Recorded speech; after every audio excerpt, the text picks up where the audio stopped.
Daniel, during the 2 years he was blind, Iris took meticulous care of him by his side. He held her face and said he would marry her. Later, Iris waited for him to regain his sight, waited for him to return to a high position. In the end, she waited until his first love returned to the country. They tugged and tormented each other, playing out the fiery chase of a crematorium drama, making Iris look like a joke. Iris removed the ring he had carelessly bought. She wouldn't wait for his belated proposal.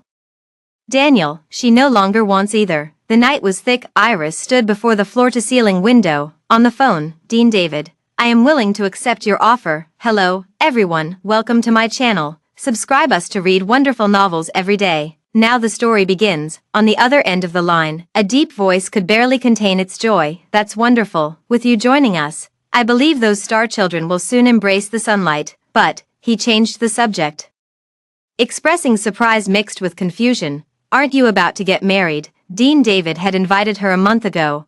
Iris was their top choice as an outstanding psychologist for their autism rehabilitation center. However, at that time Iris declined because she was getting married and didn't want to commute between two places.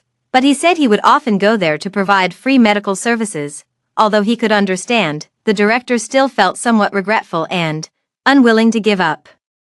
Left his business card with her. Within a year, if you change your mind, you can call me anytime. Whether it's salary, benefits, equipment, or the level of care for those children, many places can't compare. At the time, she accepted it out of politeness, never expecting to call back so soon. Iris lowered her eyes, her long lashes veiling her emotions as she stated flatly, we won't be getting married. This time when I leave City J, I'm never coming back.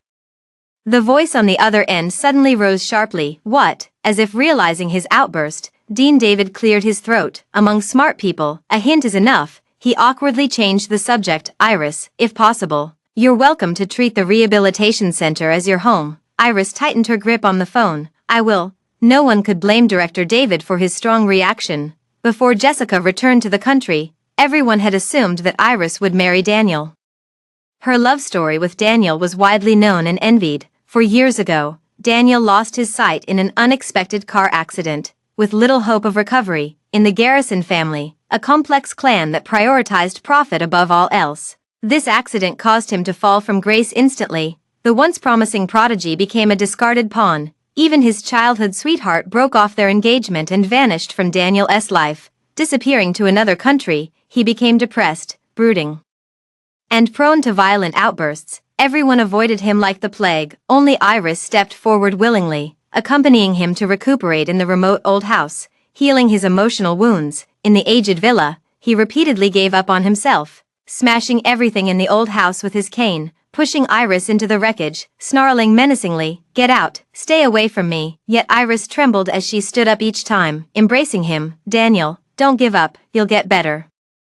You need someone to take care of you now, don't push me away, okay? She filled the yard with flowers. Daniel couldn't see the colors but could smell their fragrance. On sunny days, she would push him outside to bask in the sun. On rainy days, they would stay indoors listening to the rain. His condition gradually improved, and he would sometimes Iris while she helped him change his shirt, asking absent-mindedly, "Are the scars on my back very ugly?" Iris would always gently kiss his scars.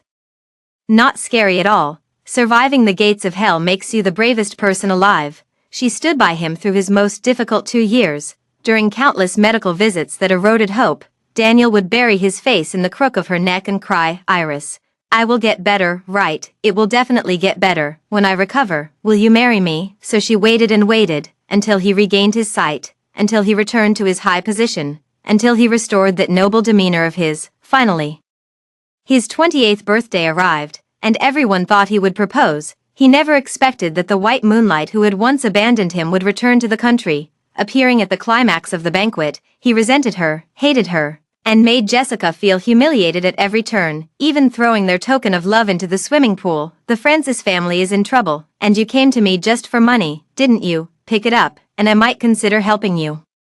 Just as Jessica jumped into the pool to retrieve it, Daniel could no longer sit still. Rising too abruptly, Iris was pushed to the ground by him, and the collision sent glasses scattering across the table, glass shards embedded into her palm, and beads of blood instantly welled up. The pain filled her eyes with reflexive tears, yet Daniel never once glanced her way. Iris could only watch through blurred vision as Daniel leapt into the pool, then carefully carried Jessica back to shore. Jessica.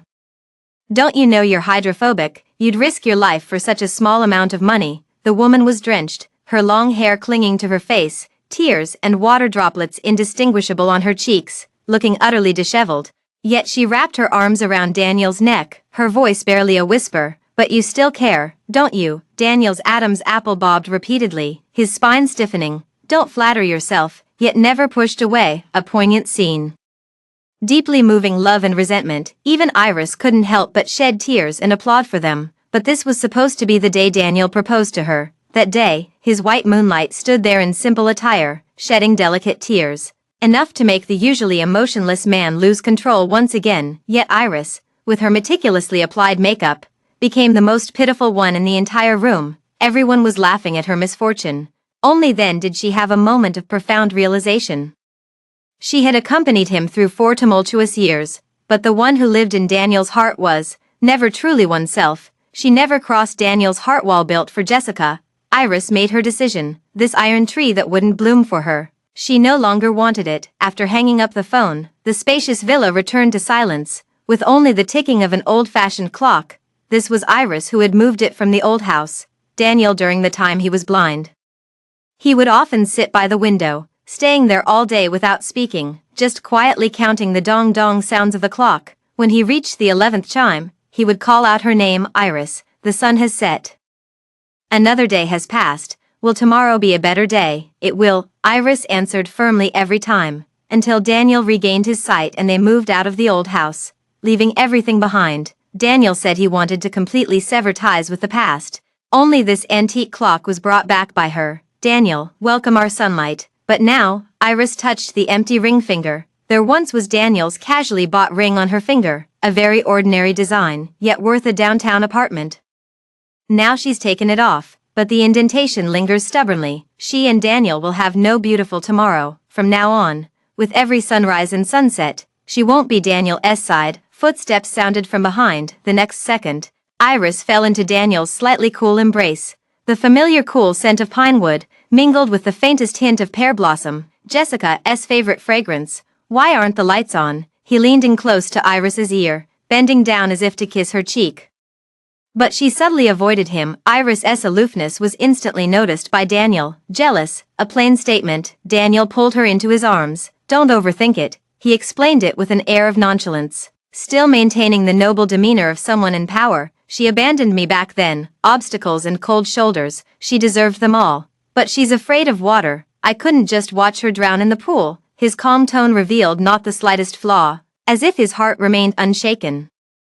As if he wasn't the one whose eyes were solely fixed on Jessica in the midst of chaos. Iris remained silent. The man's patience wore thin, and her aloofness made him laugh in frustration. What's with the attitude? Didn't I already tell you? Don't you trust me? He reached from behind to hold Iris's hand, turning her around to face him, but the fingertip touched Iris's smooth fingers. Daniel frowned. Where's the ring? Iris said calmly. Took it off. His eyes darkened.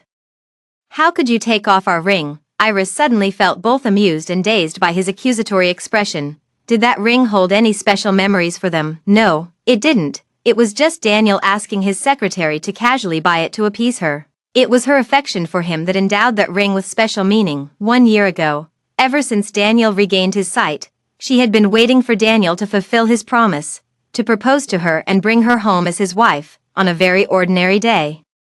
While helping Daniel hang up his coat, she felt a ring. The packaging box had been rubbed to the point of fading, making it easy to imagine how many times he had secretly toyed with it. She had always thought Daniel was waiting for the right moment, that this ring was meant for her. But it wasn't until Iris, overwhelmed with excitement, couldn't resist trying it on in secret that she realized it wasn't her ring size at all, and that ring was a design from 4 years ago.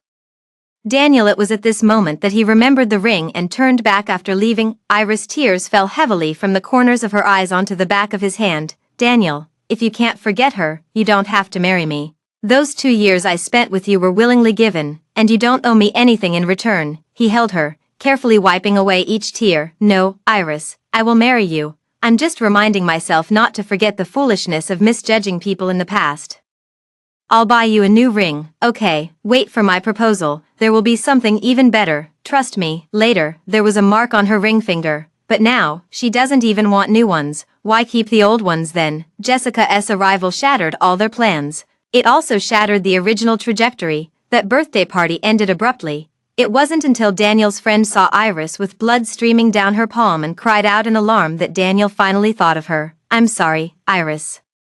Let me take you to get bandaged. I'm not celebrating this birthday anymore. My mood was ruined long ago. He grabbed Iris and tried to leave. Jessica pushed away the waiter supporting her and blocked their path. Daniel, do you really hate me? What if I told you there were reasons back then? A deathly silence. Jessica stubbornly met his gaze, her eyes brimming with tears. Meanwhile, Daniel's eyes darkened abruptly, his spine tensing as if turbulent waves surged within his heart. This moment was tragically beautiful in its obsession, making even Iris feel utterly superfluous. A long silence ensued. She heard Daniel let out a derisive chuckle. Who would believe that? He pried open Jessica's hand, and without hesitation, pulled Iris away as they walked off. Only, Iris's wrist was held so tightly by him, so tight that the pain still lingers on her wrist, impossible to forget for a long time. Later, he took Iris home, excusing himself by saying he had company matters to attend to. The car sped away from Jiating Mansion like an arrow released from its bow. One could imagine how urgent he was. Iris knew he hadn't gone to the company but was instead at the apartment where Jessica was temporarily staying. Up until now, Jessica's provocative message is still in her phone. Iris, he actually chased me all the way to my home. Once the misunderstanding is cleared up, your 4 years will mean nothing. I advise you to exit Daniel's world sooner rather than later. A pet will always just be a pet. It was Iris's first time meeting Jessica, and these were the first condescending words she uttered. The Garrison family had always placed great emphasis on their public image. Having been involved in charitable causes for years, Iris was merely one of the many students the Garrison family sponsored. However, her family's past had once caused a media uproar in social news, so Iris's sponsorship became widely publicized. To maximize social impact, Iris was once invited by the Garrison family to attend a charity banquet hosted by the Pei family. Out of caution against media scrutiny, she was brought in early to stay temporarily at the Garrison family villa. It was her first time stepping into such a grand house, where everything stood in stark contrast to her yellowed canvas shoes. Her arrival at the Garrison family villa was poorly timed. There was no one in charge at home. She had been brought to the Garrison family on a whim, so no room had been prepared for her. The butler had no choice but to knock on the door of the piano room. Sunlight streamed through the floor-to-ceiling windows of the piano room, golden dust dancing to the melodious notes as the young man looked up from the black and white keys. Iris recognized him at a glance. Back then, amidst the ruins and blood, he had draped his coat over her, covering her eyes. His gentle comfort had been like a ray of light piercing through the darkness of her heart. Now, meeting him again, Iris still found him dazzling. The boy simply gazed at her quietly, his amber eyes clear and calm, as if he had already forgotten her. Daniel remained silent, while Jessica, who was performing with him, let out a disdainful scoff. Jane just went missing, and your stepmother couldn't wait to send in a new pet. She really dotes on you. Her scornful words struck at Iris's self-esteem, leaving her to fidget awkwardly and uncomfortably with her fingers. Instead, Daniel started playing the piano on his own, the soothing melody flowing from his fingertips. Iris heard Daniel's lowered voice. Don't talk nonsense. She's just a guest staying at home temporarily, not like Jane. Later, Iris found out that Jane was Daniel's stray cat, which had just run away recently. She had always looked down on Iris, even though Iris was merely one of those sponsored by the Garrison family, a tool to boost the Garrison family's reputation, just a transient guest who stayed at the Garrison household for barely 2 months. But that didn't stop Jessica, as Daniel's childhood friend, from harboring malice towards someone whose family background was far beneath hers. She acted superior, privately hurling insults at Iris, and on the eve of Iris's attendance at a charity gala, she even crushed her finger bones under a piano lid, using Daniel's piano skills to show off. Are you even worthy? By the way, Jessica mischievously blinked. The piano lid fell on its own. It had nothing to do with me. Don't you agree? That day, Iris lay in the hospital reeking of disinfectant, facing the disappointed sighs of the Garrison family. Yet she never revealed the truth. No one would believe her. She and Jessica are worlds apart. The Francis family would protect Jessica, while the Garrison family wouldn't stand up for her either. And the boy she saw as her salvation also loved her deeply. But now, times have changed, and their roles have long since reversed. But Jessica had long engraved her contempt and disdain for her into her bones, even Daniel, the one who lived in her heart. Still wasn't her. Iris let out a sigh. Outside the window, thunder suddenly roared, and a dazzling bolt of lightning flashed across the floor-to-ceiling glass, completely pulling Iris out of her memories. Then came the sound of heavy rain. Daniel turned on the living room light. The sudden brightness made Iris unable to open her eyes, but the next second, her hand was Daniel's grasp, the cold sensation sliding from her fingertips over her knuckles, firmly settling onto her ring finger. Iris widened her eyes in disbelief, her almond-shaped eyes suddenly misting over, even her long lashes trembling. Daniel gently stroked her hand. The old one is gone, but the new one must stay with you always. As he spoke, he cupped Iris's face in his hands, pressing a butterfly-like kiss to her forehead. Sorry, the proposal plan got disrupted. I don't know if this counts, but I think you'll accept it, right? Iris felt her heart in turmoil, as all her grievances surged up in an instant. With so many questions she wanted to ask him, but while the words were still being weighed in her heart, the doorbell rang. Iris seized the excuse to go open the door, yet in the pouring rain, she saw the drenched Jessica. The downpour blurred her vision with mist, but she didn't look at Iris. Instead, her gaze pierced through the dense curtain of rain, landing not far behind Iris. With a desolate voice, she asked, Daniel, have you really abandoned me? The room fell into complete silence. Only the sound of heavy rain hitting the ground could be heard, and the old-fashioned clock in the room began to chime again with its dong-dong rhythm. Iris instinctively turned her head and immediately saw Daniel clenching his fists, frozen in place, his eyes darkened. Yet his gaze never left Jessica for even a second. The suffocating feeling cut into her heart like a blunt knife. Iris watched everything with an expressionless face, until mockery rippled in Daniel's eyes.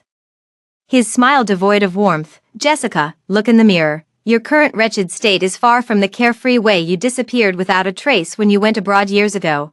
What makes you think I would forgive and help a woman who abandoned me in my lowest moment? The resentful words carried a hint of gritted teeth, yet not a trace of hatred could be heard. Her voice choked with emotion. I had my reasons back then. Daniel loosened his tie uneasily. Miss Jessica, your explanation comes too late. The two exchanged words back and forth, with undercurrents of tension, playing out a scene straight from a melodramatic soap opera. Only Iris stood downwind, the slanting raindrops splashing against the hem of her nightgown. Yet none chilled her as much as the coldness in her heart. How about, she sighed, forcing back the moisture in her eyes, come in first. After all, standing at the doorway was making her feel rather cold, not needed.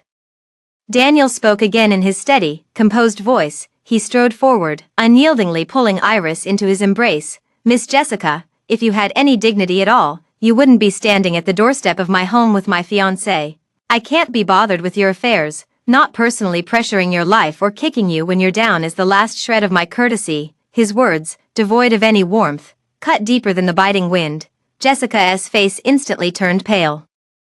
All her unwillingness and stubbornness shattered in her eyes as she smiled with relief. Daniel, thank you for teaching me the final lesson. I will let you go completely. Then she turned and walked into the pouring rain. Snap, the door closed.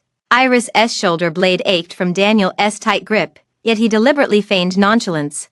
No one will disturb us now. But Iris knew Daniel too well, so she immediately saw through Daniel's forced composure, just like a stubborn child, making her a pawn in their game of spite. Perhaps even Daniel went all the way by slipping the ring onto her finger. It was also a way to force himself not to look back. This suspicion was soon confirmed. Daniel's gaze never left the floor-to-ceiling window for a moment, so he clearly saw Jessica fall in the heavy rain. He abruptly pushed aside Iris and rushed out without even bothering to open an umbrella. In a choice between two, he once again ran toward Jessica without hesitation.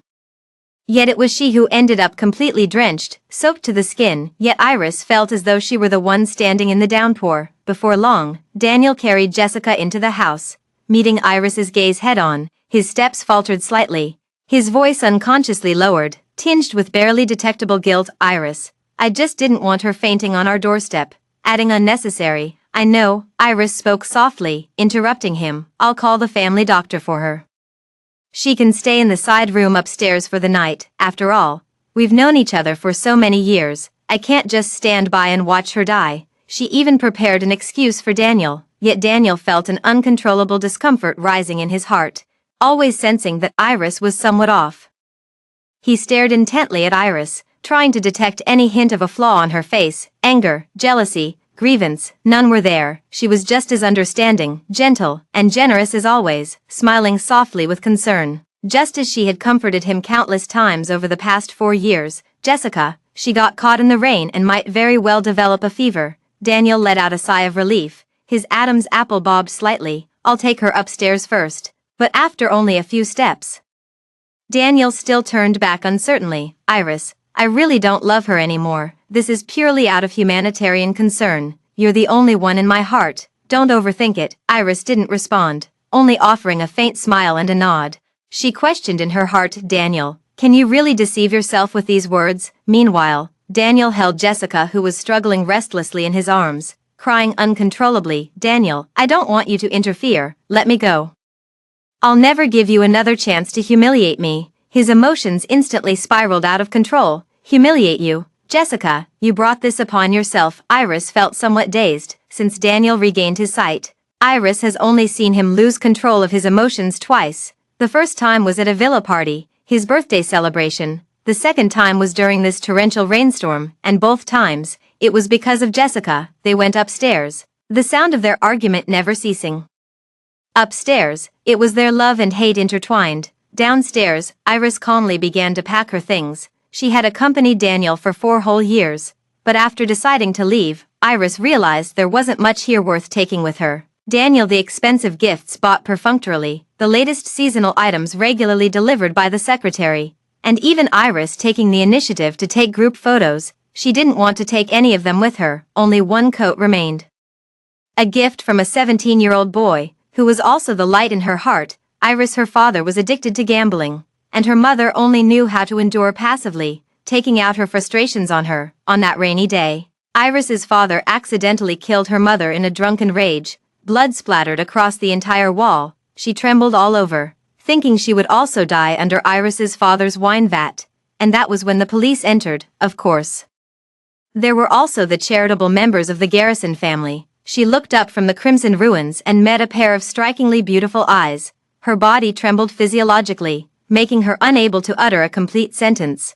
Only tears fell onto Limu's already stiff body. A hand with distinct knuckles suddenly reached out to her. It belonged to the owner of those eyes. He draped his coat over Iris, the pleasant scent of soap filling her nostrils. She heard a gentle voice whisper in her ear, carrying the crisp freshness unique to a young man, "It's all in the past, all the gloom will pass." His words of encouragement warmed Iris for many years. That coat, she wanted to take it with her, but it was placed in the storage room next to the master bedroom upstairs. Iris had no choice but to go upstairs. As she passed by the side room, separated by just a door, she heard an argument inside. "Jessica, you're really short on money, aren't you? Instead of begging others, why not come to me?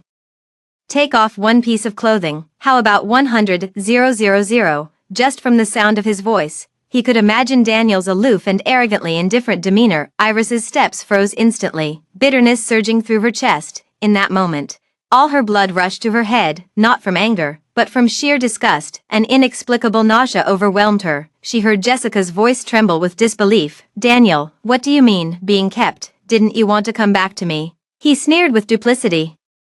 "This is the only way." Then, Jessica went mad, smashing something in the room, the sharp, clattering sound of shattering glass piercing the air. "Daniel, I won't be the other woman. Must you humiliate me like this? If Iris finds out, where will that leave me? I've suffered enough punishment. If you won't turn back, then let me go." Her tearful accusation was abruptly cut off by Daniel's icy retort. "To this day, do you still think you can compare to Iris's place in my heart?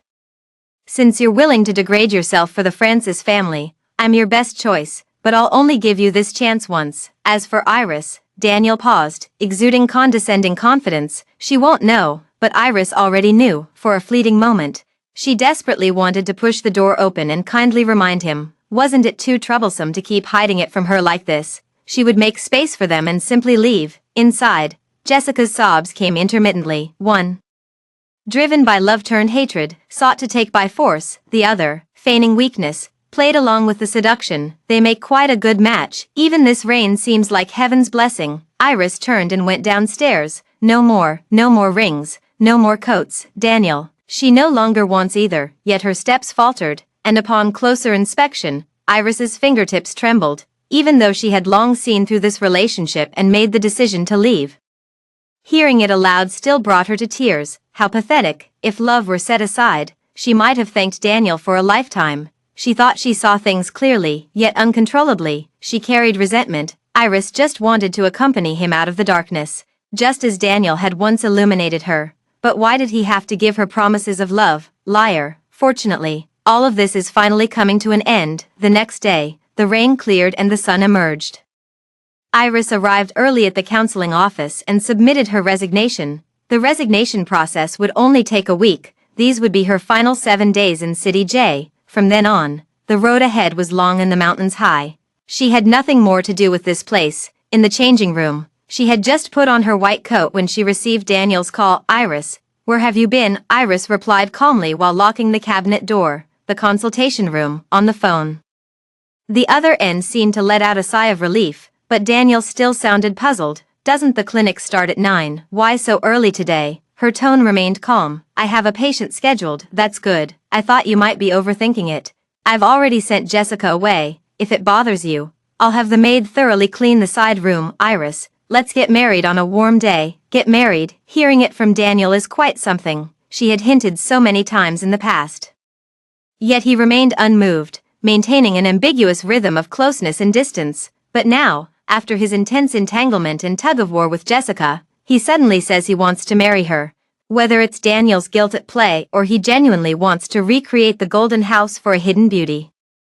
Iris no longer cares about any of it. She responded vaguely, there hasn't been good weather lately. There will never be again. Daniel didn't notice anything unusual and said thoughtfully, then let's wait a little longer. Until I return from my business trip, a week from now. Ever since Daniel regained his sight, Iris had been waiting for these words. Now she has finally gotten her wish, and their relationship is completely over. Daniel, no one will wait for you in the same place forever.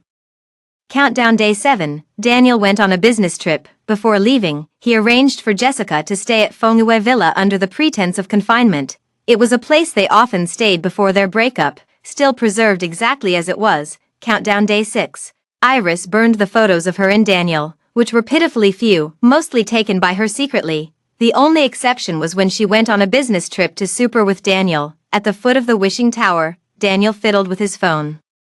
But her eyes were only on him. She developed 2 copies of that photo, but the other one was nowhere to be found. Countdown Day 5, Iris found a suitable house in City L, 2 bedrooms and a living room, just 3 kilometers from the rehabilitation center.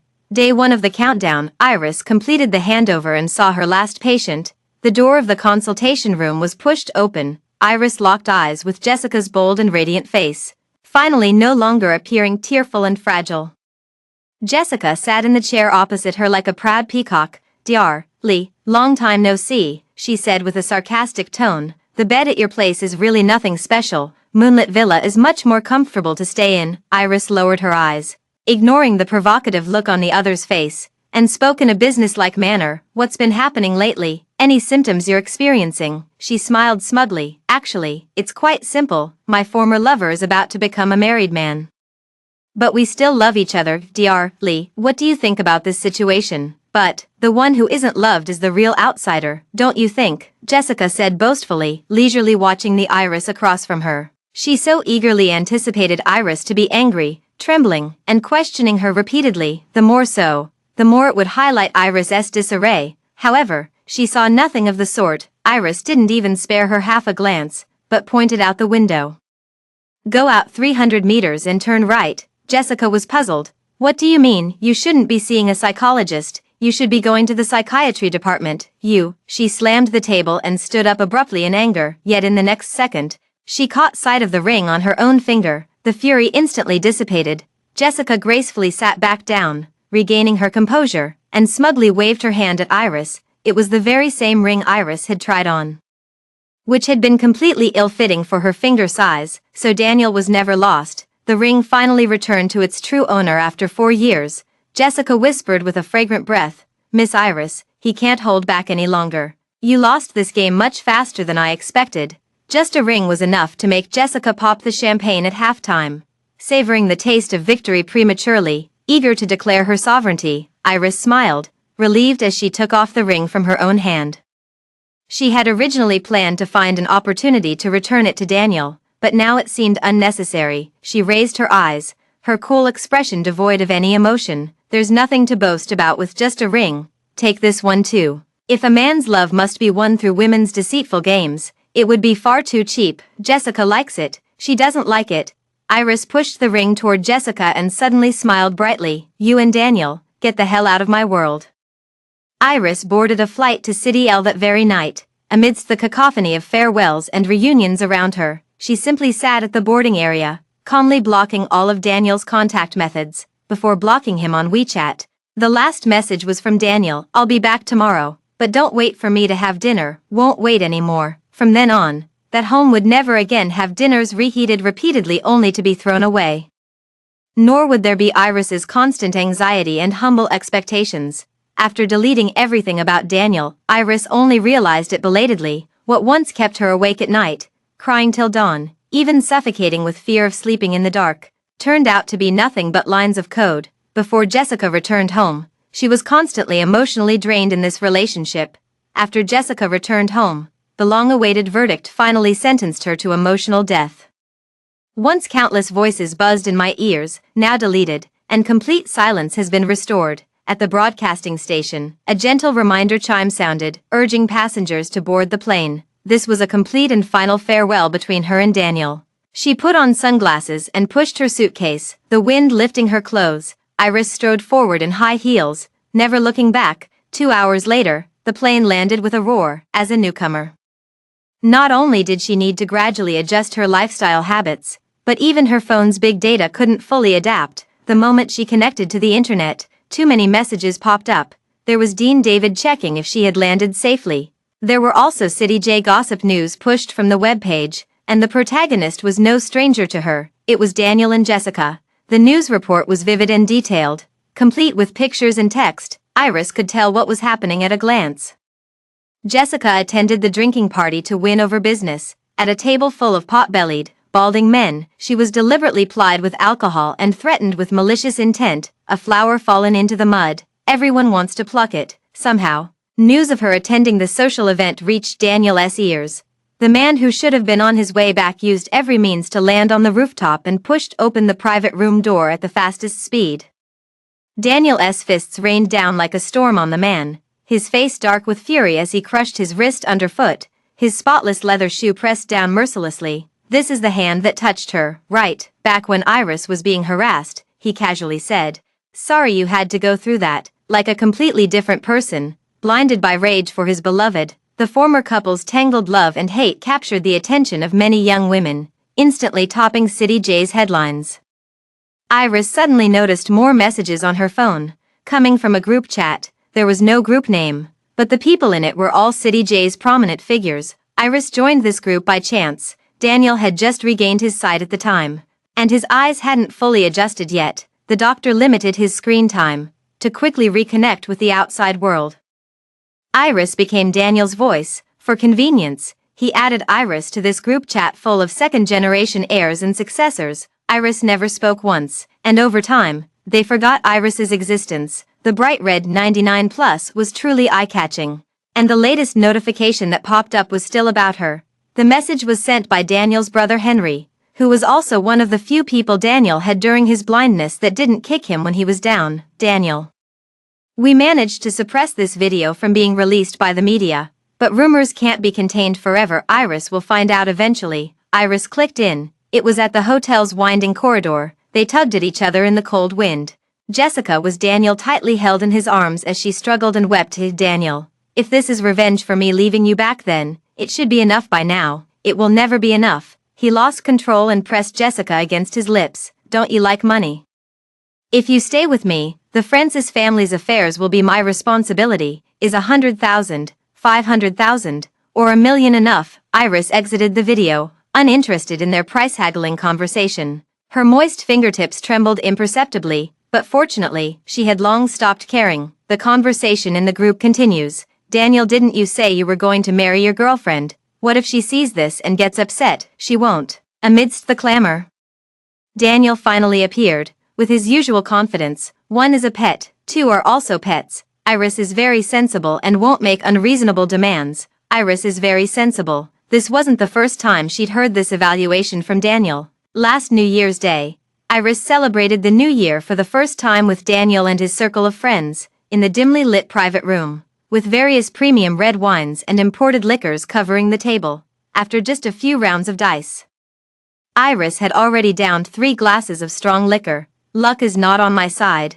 Daniel lazily pulled her close with a cigarette dangling from his lips, the smoke curling around his brows and eyes, revealing a touch of lingering tenderness. What's going on? Picking on my wife now? He stopped Iris from raising her glass, instead guiding her wrist to his lips. If you drink too much and bother me again, I'll drink it for you. The onlookers burst into laughter and teased. Family members drinking on behalf get double the penalty. The alcohol's effect hit much faster than expected, the flickering lights reflecting her flushed face on the glass. Daniel draped his suit jacket over Iris and chuckled deeply. Rest for a while. I'll get justice for you. How exquisitely attentive. The smell of smoke and alcohol was stifling. The liquor burning in her stomach. Iris slept restlessly, half asleep. She heard someone ask Daniel, "It's been 3 years already. And you still haven't married her. Doesn't she give you any trouble?" Daniel replied nonchalantly, "What trouble? Iris knows her place better than anyone." He had always been confident she would never leave. Memories keep rewinding. Iris picks apart every frame from the past, yet finds no trace. Daniel ever loved her deeply. So why exactly did she throw herself into the flame for 4 years? At first, she just wanted to lift Daniel up. Unwilling to let his heart sink into eternal darkness like his eyes, she treaded carefully, never overstepping. But on that damp rainy night, the one who took the initiative to kiss was Daniel. The one who tearfully promised to marry her was also Daniel. When did it become a favor he bestowed upon Iris, her purest, most genuine emotions, her heartfelt admiration? It turns out he was never worthy of them from the start. 1 is just as easy to raise as 2. This was Iris's biggest joke in her life. She decisively cleared the group chat messages and exited the group. Anyway, it had nothing to do with her anymore. Meanwhile, at Fongua Villa, Daniel didn't check his phone again after sending the message, instead turning sideways to gaze down at Jessica on the bed. Jessica had drunk quite a bit and was now fast asleep. When he heard the rumors about the Francis family's internal funding chain issues, Daniel knew that the Francis family wouldn't escape unscathed this time, so he waited. Waited for Jessica to come back and beg him. He hated her, especially in his life of darkness. He loathed her for her ruthless abandonment, so at this moment, being able to become Jessica's savior, Daniel was thoroughly enjoying it.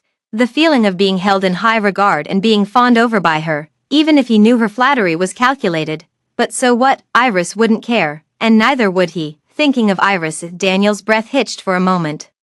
He crashed a drinking party to take Jessica away, causing a huge scandal in City J. He refused to believe Iris hadn't heard about it, yet his phone remained silent, not a single inquiry from Iris. Right after regaining his sight, his desire to return to the top was so intense that Daniel frequently made headlines with various socialites. Feigned affection and play acting, all have been met with Iris's cautious probing. Never before has silence lingered this long. Could she actually be angry?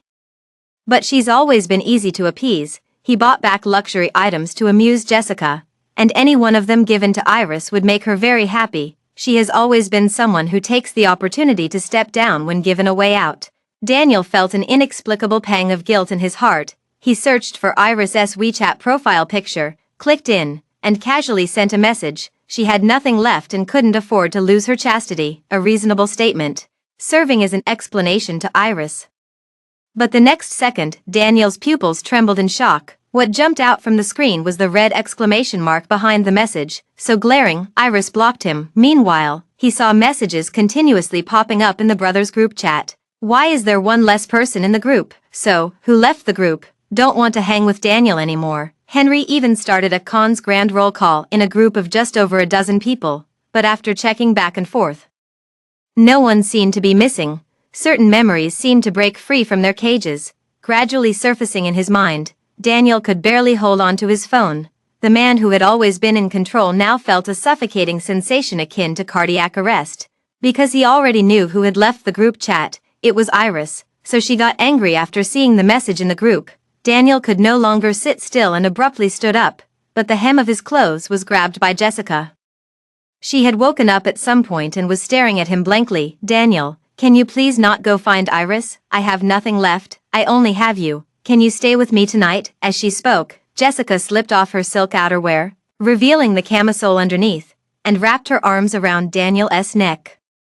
Daniel abruptly pushed her away, no longer in the mood to play along with Jessica's act, mercilessly exposing her pretense. "Jessica, you're hardly as pitiful as you're pretending to be. Enough is enough." He exhaled a puff of frustration. "Don't get addicted to acting." But Jessica was unwilling to give up. She simply stood up and wrapped her arms around Daniel's waist, pressing her body tightly against his, pleading pitifully, "Daniel, don't go looking for her, you don't love her. Just let her go. Can we start over? I don't want to be your mistress anymore, I want to marry you." Daniel shoved the person away, gripping Jessica's chin, laughing in anger. "Who said I don't love her? She pulled me out of the mud, should I love you instead? Who fled far away, afraid I'd cling to you?" Jessica turned deathly pale in an instant. "I really had no choice, they forced me." "I didn't." Daniel pried her hands off one by one, sneering coldly. "Jessica, you're only fooling yourself with these words. Daniel, if you don't love me, why do you still care about me?" Her plaintive counter-question left Daniel rooted to the spot. The man seemed frozen in place, unable to speak for a long while. Indeed, if he doesn't love her, why does he keep neglecting Iris because of her? Is it because youthful affection is truly powerful? No, he's just unwilling to accept it, unwilling to be abandoned, so wanting to regain face in this relationship. He reveled in his superior attitude of looking down on Jessica, as if only her desperate efforts to please and seduce him could make him forget the misery of those 2 years. He didn't love her at all anymore. This realization struck Daniel like a bolt of clarity. He suddenly felt how foolish his actions had been. For the sake of so-called pride, he had repeatedly entangled with Jessica and even hurt Iris. She blocked herself, and then, what is she going to do next? A sense of panic surged up. Daniel didn't want to waste any more time with Jessica, so he pushed her away. Jessica appeared unsteady on her feet, so weak that she fell backward. Her acting was pitifully bad, and the supposedly enlightened Daniel didn't even glance her way this time. But just as Jessica collapsed near the bedside table, the sudden impact caused the cabinet to wobble before finally toppling over. The contents of the drawer scattered noisily across the floor. There were unused contraceptives, Jessica's forged medical records, and various other miscellaneous items. Daniel had no time to take stock, but a ring that looked all too familiar to him happened to roll right to his feet. He bent down with trembling hands to pick it up. This was the ring he had personally placed on Iris's finger just over a week ago. "How could you be here?" When he looked up at Jessica again, his eyes revealed a fierce expression. "You dared to provoke Iris behind my back." "No, I didn't." Jessica still tried to argue stubbornly. "She came to warn me to stay away from you. I didn't seek her out." But this time her tears didn't earn her Daniel's the slightest wavering. Amidst her sobs, Jessica only heard Daniel's chilling voice echoing in every corner of the room. "If there's even a single crack in my relationship with Iris, I swear I'll make sure the Francis family never gets back on its feet." With that, he stormed out with the ring, leaving only Jessica sitting dazed on the floor.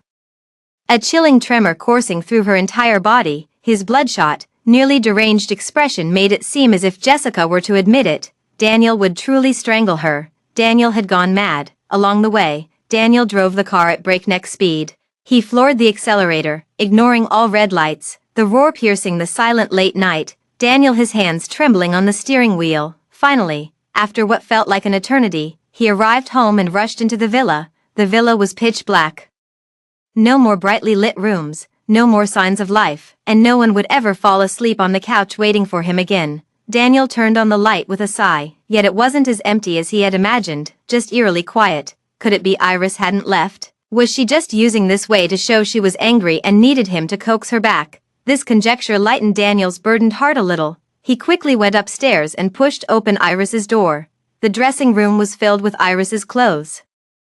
He stepped out of the room again, and as far as he could see, the furnishings at home had hardly changed. Daniel completely relaxed, laughing at himself for panicking over nothing. Iris would never leave him. Over these 4 years, they relied on each other. With her accompanying him as he regained the Garrison family's power, she witnessed his most vulnerable moments and also the process of his rise to glory. They had long become inseparable parts of each other's lives. Moreover, Iris was an orphan. Where could she go if she left him? But soon, Daniel's smile froze on his face. He noticed that on the bathroom counter, Iris's face towel was missing. The air in the house instantly grew heavy, and he began to scrutinize those previously unnoticed details. There was no Iris cartoon cat-printed water cup on the table, and the fluffy slippers by the door had also vanished without a trace. Even the flowers in the vase have withered, their fallen petals devoid of life. The feeling of being hit on the head left Daniel with a ringing in his brain. It turns out she wasn't reluctant to leave, she simply didn't care to have it. The night is too long, so long that his thoughts grew sluggish, past moments flashing through his mind like slides in a slideshow. Suddenly, he remembered that phone call, when he told Iris to pick a sunny day to get married. Her despondent voice came through the phone. There won't be any more sunny days. Only today did he finally see the light. The sky would clear and warm again, but they would have no future together. Time kept pushing forward relentlessly. Back to the very beginning, Daniel was sent by the Garrison family to a dilapidated old house. Everyone avoided him like the plague, except for one Ivy League-educated counselor who stayed by his side, choking back sobs as she begged him not to give up. Every time he stubbornly refused to use the cane and stumbled in the old house, he fell again and again. Iris helped him up each time, encouraging him with a positive tone. Daniel, you're doing amazing, unlocking another new spot, getting closer to moving around the house without barriers. But the moment she turned away, she began to sob quietly. After losing his sight, Daniel's hearing became exceptionally sensitive. He heard Iris muttering to herself with a hint of tears in her voice, "Dear God, why must you be so cruel to Daniel? He's such a good person. Please show mercy. There will be a miracle, won't there?"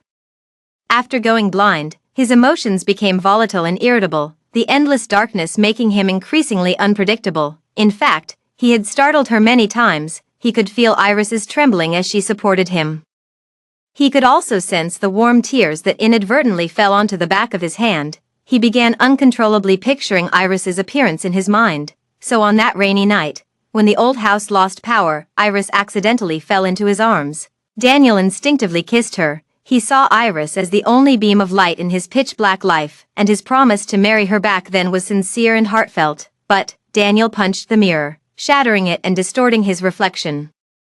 With only his bloodshot eyes showing Daniel the depth of his regret, blood dripped from the back of his hand, with shards of glass deeply embedded, igniting waves of pain. Yet this pain paled in comparison to what he felt in his heart.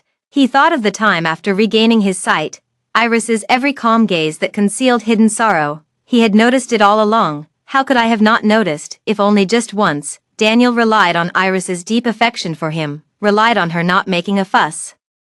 So he acted recklessly time and again. He squandered Iris's sincerity. Daniel completely lost his strength and slumped to the ground in exhaustion. He sat listlessly until dawn. Daniel stayed awake until his eyes turned bloodshot. The clock on the wall chimed again. The sunlight is so lovely. It shines so brightly that Daniel can't keep his eyes open. Now his sun has risen, but the one who used to count the ticking of the clock with him is no longer here. Genuine hearts during bad time are rare and precious, yet he trampled them all underfoot without a second thought. He could only murmur weakly to the empty house, "Iris, please come back." Unlike Daniel's despondency, Iris in the distant City L began her new life. City L is not like City J, where it's spring all year round. Iris had just arrived in City L when she encountered the first snowfall, a vast expanse of white. Iris felt her entire spiritual world being reshaped. She did not let down Dean David, and within just a month, she became the most beloved sisterly among the children and parents at the rehabilitation center. Their minds are not like those of their peers, their behaviors are rigid, their world lonely and dull. Yet they radiate their own warmth. When she first arrived, the unfamiliar environment and the pain of withdrawal were all Iris enduring on her own. She always manages to lose herself in fleeting moments amidst the busyness. Bitter memories surface, like countless silver needles, pricking densely at her heart. Tears always fall unexpectedly in quiet moments, but there are small hands to catch her scalding tears, and someone to offer their beloved candies. Their purity and sincerity make Iris feel the beauty of life. Iris's heart was gradually healing. She fully embraced and accepted her new life here. Only occasionally could she still learn about Daniel from the Weibo posts of a few wealthy heiresses she had followed long ago. It was said that at a social gathering, someone frivolously comforted Daniel, "Just some women, they're like clothes, I've got plenty here. Would Mr. Pay like to pick a couple to take with him?" With just one sentence, Daniel erupted like an enraged lion. "Who gave you the right to insult my fiancé like that?" he lashed out in front of the nouveau riche crowd, ignoring all attempts to stop him as he sent the man to the hospital. It was also said that Daniel once saw a woman on the street whose figure bore an uncanny resemblance to Iris, so he chased her down in his car, grabbed her without a word, and kissed her. Later, he was beaten up by the woman and her boyfriend, who also reported him to the police, landing him in jail for a few days. I also heard that Daniel was driving with a friend when someone casually mentioned Iris's name, causing him to lose focus. The car swerved, and in the end, both were hospitalized, recovering for several months. To this day, he still suffers from lingering leg injuries. They all say Daniel has gone mad, head over heels in love. But Iris felt somewhat dazed, finding this conclusion ridiculously amusing. When she was around, Daniel always dismissed it casually. Only after she left did he start showing deep, unwavering affection. What a jerk.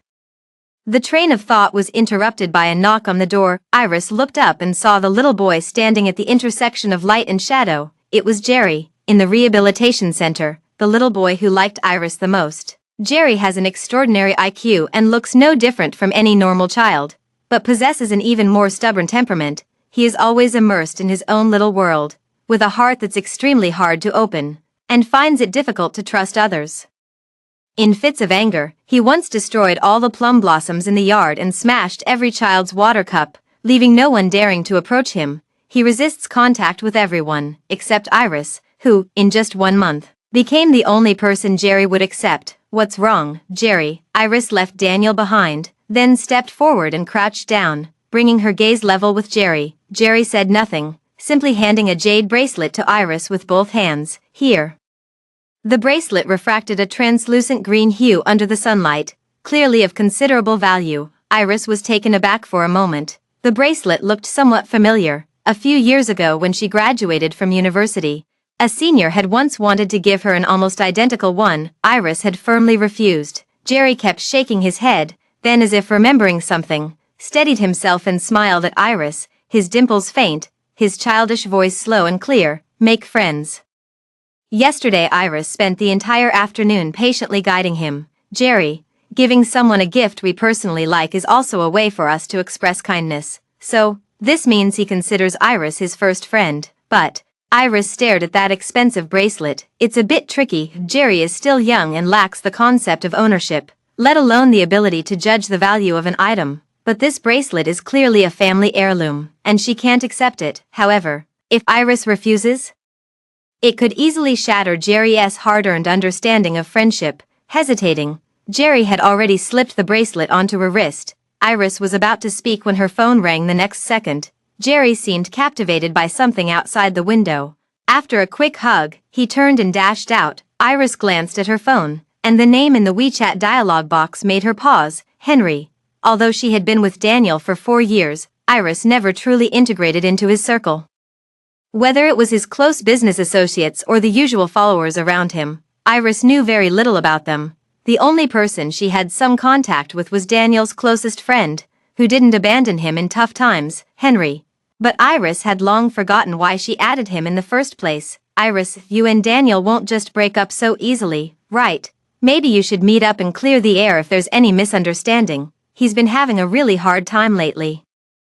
Calm down and stop punishing him." Punishment. These 2 words made Iris feel puzzled. She touched her own heart, clearly feeling not the slightest bit of satisfaction from revenge. A month later, hearing about Daniel's current situation from his friend again, not a single ripple stirred in her heart, so she had truly let go, an unexpected sense of relief. So Iris quickly typed back, "Don't bother me anymore." Henry wanted to say more, but after deliberating for a long time and typing out a message, he received a red exclamation mark. She was determined to cut off all contact with this side, and Daniel could guess the outcome from his complicated expression. The spark of joy in the man's eyes extinguished once more as he weakly clutched his head, groaning in agony. "She doesn't want me anymore." At first Daniel still clung to a sliver of hope. Although Iris was gone, he always felt she would return. that he would surely find her, he began asking around, interrogating Jessica. Even causing a scene at the psychological counseling center where Iris had once worked, calling her from different people's phone numbers. But he found no trace of Iris anywhere. She seemed to have vanished into thin air, with no one able to find her. Daniel was completely thrown off balance. Every day without Iris felt like an eternity to him. At first, he could still maintain a composed facade outwardly. The longer time passed, the emptier he felt inside, gradually. Daniel couldn't even pretend anymore. Overwhelmed by immense frustration, he seemed to revert to the irritable and short-tempered Daniel from the old mansion. Even Henry, who was abroad, returned home from thousands of miles away upon hearing the news. Recalling the scene from when he first entered, Henry let out a sigh. He thought he would never see that kind of Daniel again. Yet in just a month, Daniel had become gaunt, with stubble covering his chin, dark circles under his eyes, disheveled hair. And his suit wrinkled all over. The room reeked of alcohol, with empty bottles scattered across the floor. But Henry couldn't understand. Iris, such a gentle soul who would tolerate all kinds of unfairness. Everyone knew Iris loved Daniel more than herself. So how could she vanish so decisively, leaving not a single trace behind? Henry still tried to comfort Daniel. Sis-in-law has always been easy to appease. Maybe after some time, she'll come around and return. Pull yourself together first. So sis-in-law won't have to worry about you. I've hired a private detective. If we put in a little more effort, we'll definitely find it. A few simple words, yet they struck Daniel like a bolt of lightning. Indeed, all these years, taking advantage of Iris's easygoing nature, he had trampled on her sincerity countless times. It was precisely because Daniel knew Iris's forbearance that he understood her resolve all the more. However, Henry was right. He needed to pull himself together. He couldn't just stand by and let Iris disappear from his life. He would search the entire city to find Iris. If she's not in Jiangqing, Daniel. Iris trembled as he stood up, his voice hoarse beyond recognition. Find her now, hire a private detective. Dean David's grandson is a child of the stars, therefore, Dean David resigned from his hospital job and specifically founded this rehabilitation center for children with autism. This rehabilitation center is not only well known in City L, but even when television stations film related public service documentaries, they think of this place first. At that time, this documentary will be screened on various platforms and large screens in major shopping malls, calling for society to pay attention to the autism community. So not only the production team, but even the rehabilitation center places particular importance on it. Iris was personally appointed by Dean David as the face and brains of the team, shouldering the responsibility for many interviews. The list of interview questions alone filled 2 A4 pages. Iris had to find time amidst her busy schedule to prepare her answers in advance. Just as she was racking her brains, the dorm supervisor Kay suddenly called out to her, "Miss Iris, Jerry's parents want to speak with you." Iris quickly put down her pen and hurried out. Kay winked at her with a starstruck expression. "Oh my God. I could tell from the car that drops off Jerry every day that this kid comes from an impressive family, but I never expected his dad to be this handsome. It's a shame Jerry has autism, but I really envy you, Iris, getting to chat face to face with such a handsome guy." Iris smiled helplessly and said, "He came to ask about Jerry's recent situation, not to date me." Kay always loved reading domineering CEO novels, so she constantly maintained a mindset of romance knocking at her door. You never know. Iris walked to the entrance and immediately spotted the figure not far away.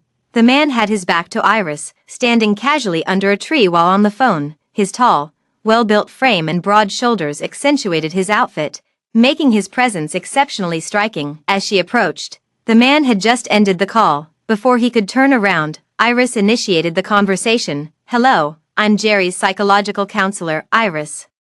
She clearly felt the person in front of her stiffen. The next second, the other person turned around. Iris met a pair of familiar eyes. Her heart stirred, never expecting that after coming alone to City L, she would encounter an old acquaintance here. She still seemed somewhat disbelieving. Even her tone of greeting became hesitant. Senior. Leonard simply lowered his gaze and quietly looked at her. After a long while, his Adam's apple moved slightly. His voice was gentle and low. "Iris. Long time no see." It had been quite a while. He was the favorite student of his mentor's wife, and also a renowned academic prodigy and handsome genius in the field of finance, even famous throughout the school. Iris initially had contact with Leonard purely because her mentor and his wife were excellent cooks who loved to invite them over for meals. Before graduation, the mentor's wife even tried to play matchmaker for them, but by graduation, Iris had cut off contact with all of them. Back then, the teacher strongly urged her to go abroad for graduate studies. Iris politely declined every time. He even enlisted Leonard to persuade Iris, adhering to the principle of courtesy before force. He used a graduation gift as an excuse to give Iris a bracelet that looked undeniably luxurious. Iris refused it, but when faced with Leonard's inquiry about the reason, she still told the truth. I'm going to City J. At that time, she was extremely anxious, and the thought of Daniel made her eyes redden uncontrollably. The person I admire is sick, and I need to go back to take care of him. Leonard, my present is given by him. I can't ignore him for the sake of the future. The teacher treated her as his own. Iris filled with guilt, her tears falling like broken strings. I've failed my teacher's deep affection. Her thoughts gradually returned to the present. The young man from 4 years ago slowly overlapped with the person before her. After all these years, his appearance hadn't changed in the slightest. The breeze remains fresh and the moon bright, with orchids and jade trees gracing the scene. Yet, Iris sighed with emotion. I never thought I'd see you become a father. The man chuckled softly. I'm his uncle. After exchanging pleasantries, Iris suddenly remembered Leonard's purpose for coming. She hurriedly rolled up her sleeve to remove the bracelet. I'm sorry. Jerry gave this to me as a gesture of friendship. I never intended to keep this bracelet. I only accepted it because I was afraid of upsetting Jerry. Her words trailed off abruptly as she froze mid-action. Her wrist was suddenly pressed by the man's warm fingertips. Jerry's sincere gesture. Just accept it. It's not that valuable. Iris widened her eyes in confusion, her long lashes fluttering like butterfly wings. Isn't this what you came for? Leonard remained silent. Initially, he had indeed come for this bracelet. Nicholas's family was not short of money, but this bracelet held too special a meaning to be casually given to others. It would indeed be a loss of face to ask for a gift back once given. Out of courtesy, he had prepared a trunk full of generous gifts in his car as compensation. However, at the moment, they were likely unnecessary. He had changed his mind. He chuckled softly, the height difference preventing Iris from noticing Leonard's unreadable expression. Only hearing the man speak unhurriedly above her head. Take it. Our Nicholas family has always preferred giving bracelets when making friends. Don't disappoint the child's kind intentions. A well-reasoned argument left Iris with little room to refuse, yet some doubts still lingered. The Nicholas family is prominent and influential. Could it be that even making friends follows family traditions, requiring the gifting of bracelets as a standard practice? After such a long separation, Iris didn't decline Leonard's invitation for coffee. His gaze was too direct, even carrying an inexplicable intensity. Hard to ignore Iris, stirring the spoon in her coffee cup. She couldn't help but ask, Senior, is there something you want to tell me? 2 direct words. He looked up and met Iris's soft and clear eyes.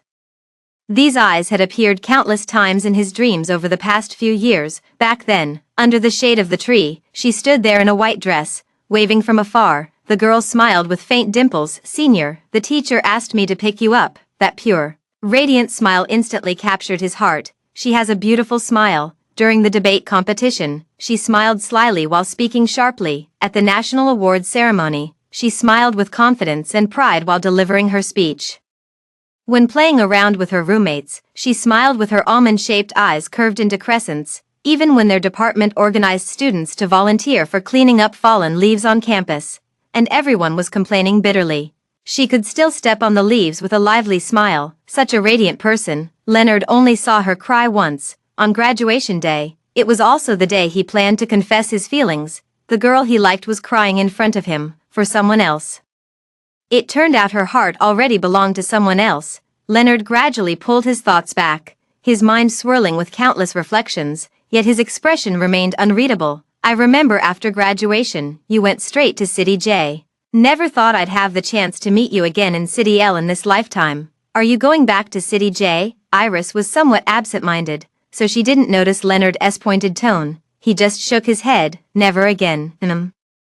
He responded indifferently, as if it had nothing to do with him, merely asking casually. But in Iris's blind spot, Leonard turned his head away. The corners of his lips lifted imperceptibly. This documentary, recorded intermittently over half a month, sparked massive social repercussions upon its release. One particular clip was even edited out by netizens and shared tens of millions of times. At that time, the director intentionally filmed the scene to be more harmonious and warm. So each child was given a bubble wand, the air was filled with colorful bubbles, fleeting light and shadow. Amidst the laughter, Iris half-crouched and glanced back, suddenly appearing in the director's frame. This clip made Iris gain widespread attention online. Even her long-neglected and overgrown social media platform was flooded with a large number of netizens. Indeed, kind-hearted people always have beautiful faces. Watched her interview frame by frame, it's genuinely warm and powerful. And the one who realized she had gone viral, Iris, had just finished offering incense at the temple. At first, she didn't believe in Buddhism, but during the days and nights when Daniel's vision didn't recover, Iris, with her restless heart finding no solace, knelt and kowtowed for him, praying to gods and Buddhas. Gradually, it became a habit. I just didn't expect to meet Leonard at Juyin Temple. I've long heard that City LS Juyin Temple has a constant flow of worshippers. And seeing it in person today truly lives up to its reputation. But her luck wasn't good. Out of 21 bamboo lots, Iris drew the worst possible fortune. She instantly paled, her brows knitting together in fright. Incense burned in the precious tripod, and amidst the swirling smoke, she knelt devoutly on a soft cushion, kowtowing 3 times with utmost sincerity. As she rose, her vision blurred from the haze, smoke choked her lungs. Iris bent over, coughing violently. A broad palm gently patted her back. Through tear-blurred eyes, she saw Leonard's face. In the distance, the tolling of a bell resounded. Leonard grasped Iris's hand, then quickly released it. The warmth faded, leaving only a wooden stick behind. I've obtained the best fortune for you, Iris. Don't dwell on the past. So, Leonard misunderstood that she came here because she was thinking of Daniel. Had he been following her from the very beginning, on the way back? The shadows of trees dappled outside the window. Iris hesitated several times, holding back her words, until the car came to a steady stop at the entrance of the rehabilitation center. Iris had just carefully chosen her words when she spotted 2 familiar figures from the past engaged in a tense exchange nearby. Through the half-lowered car window, the conversation reached the ears of the 2 inside the vehicle with perfect clarity. Daniel, I knew you'd come looking for Iris.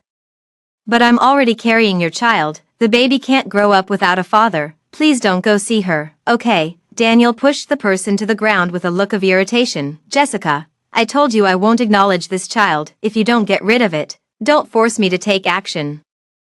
Stop bothering me, and don't provoke Iris again, otherwise, I won't hesitate to make the Francis family disappear. Little did they know, she had already witnessed the entire commotion. As the third protagonist in the story, Iris sat in the car without much expression. Leonard turned his head to look at Iris and asked, "Do you need to step aside for a moment?" She shook her head, her tone calm. There's nothing to avoid. Ever since that documentary went online, she knew Daniel could find this place and had long been prepared. She gave Leonard a steady look, with resolute determination. I can handle this. Then she pushed the door open and got out of the car. The sound of the car door closing interrupted Jessica and Daniel's entanglement.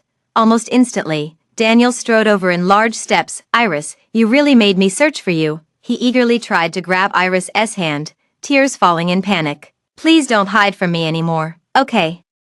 But Iris subtly stepped back a few paces, creating distance, drawing a clear line between them. You're overthinking it. I wasn't deliberately avoiding you at all. She simply wanted to start a new life without him. Iris looked up, her gaze inadvertently falling upon Jessica, who was sitting on the ground in a disheveled state. After days apart, she had lost her former vigor. Daniel followed Iris with his gaze, terrified of being associated with Jessica in any way, and hurriedly tried to prove his innocence. Iris, it's Jessica. She's been faking it all. She pretended to be weak, and I won't be fooled by her again. If you hate her, I'll make sure she never appears before you again, as long as you're willing to come back. Daniel, with every word he spoke, Jessica's face grew paler. Until now, he had always believed Iris left out of jealousy. It's quite laughable. How could a shrewd businessman, someone who had weathered several major ups and downs in the cutthroat world of commerce and still stood tall, fail to see through Jessica's disguise? He clearly let it be, and even enjoyed it. But why should his regret require humiliating and tormenting Jessica to prove his moldy sincerity? Iris looked up, fixed her gaze on him, and word by word exposed his lies. Daniel, you're truly despicable. Yet Daniel accepted it all. Scold me however you want. I was blind and foolish in the past. And I wronged you. From now on, I'll make it up to you properly. Tomorrow will be fine weather, we'll go back and get married." His face was filled with sorrow, as if losing Iris caused him unbearable pain, just as if he had truly loved Iris deeply in the past. But it didn't, Iris said. "Daniel, you never took a moment to truly cherish me. At this point, there's no meaning in dwelling on rights and wrongs, love and hate, or resentment." Iris had long stopped hating or blaming. So she just said very calmly, "Daniel, let's part on good terms, don't lose your dignity." But these words made Daniel lose his last shred of rationality. Impossible. Daniel stepped closer to her and without another word gripped Iris's shoulders tightly. "Iris, don't even think about it. Since I found you, don't even think about disappearing without a word again. No one else would dare to take you away from me. You can only be mine." As he spoke, Daniel moved to kiss her. Iris struggled violently, but the difference in strength between them was too great. She couldn't break free. "I belong only to myself." At the critical moment, a figure approached and effortlessly freed Iris from Daniel's restraint. Leonard was even taller than Daniel, and now, looking down from his superior height, Iris saw anger and authority in his usually calm and indifferent expression. "No one dares to claim her, Mr. Daniel. What kind of almighty figure do you think you are?" he sneered, his scornful words leaving no room for mercy. Daniel was shoved and stumbled, especially Iris's instinctive move to lean behind the other person stung his eyes even more. He could only rage helplessly. "And who are you? You have no right to interfere between Iris and me. Is that so?" Leonard lowered his eyes with a smile, very naturally taking Iris's hand. As she instinctively pulled back her sleeve, it revealed her fair and slender wrist, along with that vibrant, translucent jade bracelet. "She's wearing the bracelet that's been passed down in my family only to daughters-in-law. What do you think that means?" Daniel suddenly changed color. Even Iris was taken aback. She only knew the bracelet was valuable, but was unaware of this deeper significance. Yet an almost identical bracelet Leonard had wanted to give her over 4 years earlier. Some answers were on the verge of revelation. Iris felt a tempest surge within her heart, unable to calm for a long time. And Daniel was completely disarmed by his words. Only Leonard remained calm as he said, "If Mr. Daniel doesn't want his scandalous affairs to reach City L, I'd advise him to leave quietly. Otherwise, I can't predict how these matters might explode in the news, nor the impact on the Garrison family's already precarious stock situation." With that said, he gave a meaningful glance at Daniel, then cast a sidelong look at Jessica, not particularly insulting, but highly damaging. Almost instantly grasped Daniel's lifeline. He could only turn away in agony, yet unwilling to leave without saying, "Iris, I won't give up on you. He's not as good as me." No idea where that confidence came from. The lively commotion finally came to an end. Iris, her ears were once again enveloped in quiet. "You, he." Their voices sounded almost simultaneously.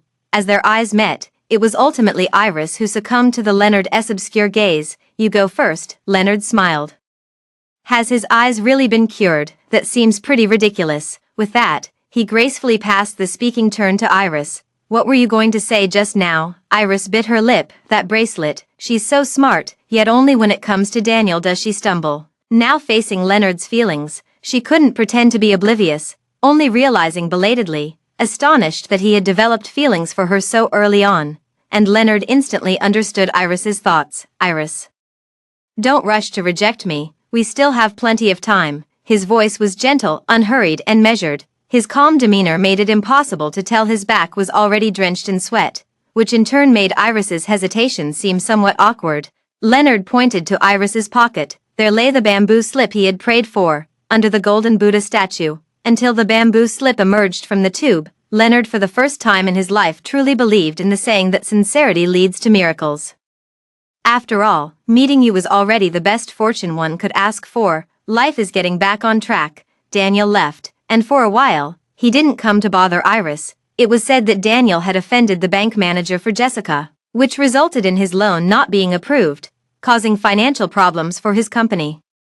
He was now in a real mess. However, Iris didn't care. Instead, encouraged by the dean, she began to seriously manage her social media accounts. Initially, this account was created to document her moments with Daniel. This was her secret garden, where all the little things and emotions about Daniel Iris would post privately here. Later, after becoming disappointed with Daniel, she gradually began updating about her own life. During this period, she gained significant attention. With her social media followers skyrocketing, it was a great opportunity to raise awareness about children with autism. Iris began sharing snippets of her daily life with the children. They paint together, water plants together, and practice musical instruments together. Behind every photo and caption lies a deep love for life.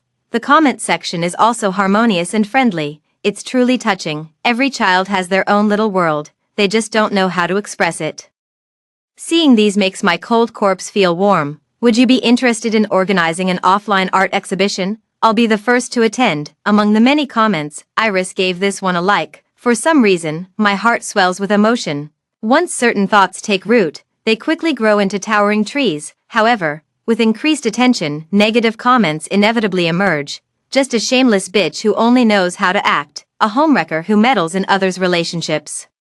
This anonymous comment quickly rose to the top of the likes in the comment section, with many people eagerly following the drama. Really, OP, can you elaborate? She looks like a nice girl, but who would have thought she's using those poor children to grab attention? What a gold digger. Iris wasn't too bothered by these harsh words. However, to avoid affecting her mood, she quietly logged off the social media platform. Little did she know, behind the screen, Jessica was staring at the monitor with a venomous expression, muttering to herself, "Iris, you ruined my plans.